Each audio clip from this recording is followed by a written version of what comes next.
ఇద్దరిని కొత్తగూడెం పోలీసులు అరెస్టు చేశారు. సీలేరు నుంచి కాశీకి సుమారు 10 కేజీల గంజాయిని బైక్పై తరలిస్తుండగా పాత కొత్తగూడెంలో పట్టుకున్నారు. నిందితులపై కేసులు నమోదు చేసి గంజాయిని స్వాధీనం చేసుకున్నారు. గంజాయి అక్రమ రవాణాపై కఠిన చర్యలు తీసుకుంటామని డీఎస్పీ ఆదినారాయణ హెచ్చరించారు. స్వాధీనం చేసిన గంజాయి విలువ సుమారు 5 లక్షల రూపాయల వరకు ఉంటుందని తెలిపారు. వీళ్ళిద్దరు కూడా కాశీలో పరిచయం అవుతారు. ఒకటి టూరిస్ట్ గైడ్, ఒకటి టాటూ వేసేవాడు.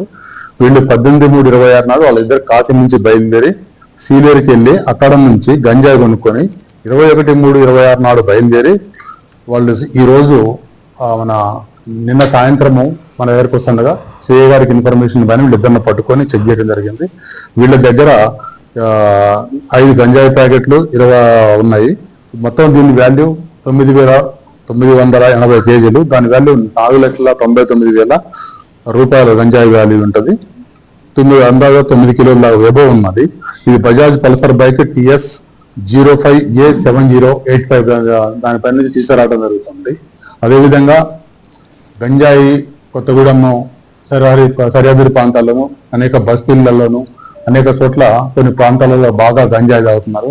వాళ్ళందరికీ వార్నింగ్ ఇవ్వడం ఏంటంటే, ఎవరు గంజాయి తాగినా కూడా వాళ్ళ మీద కూడా కేసు